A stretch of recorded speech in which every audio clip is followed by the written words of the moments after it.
Hãy subscribe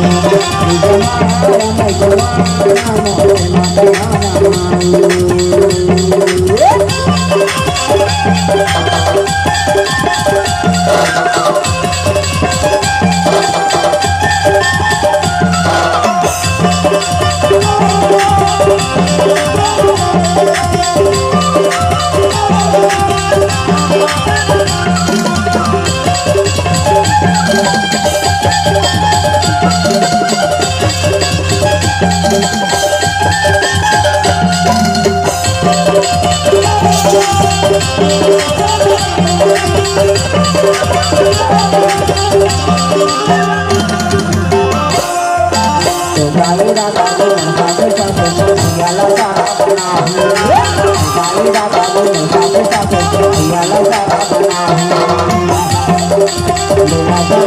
để không bỏ lỡ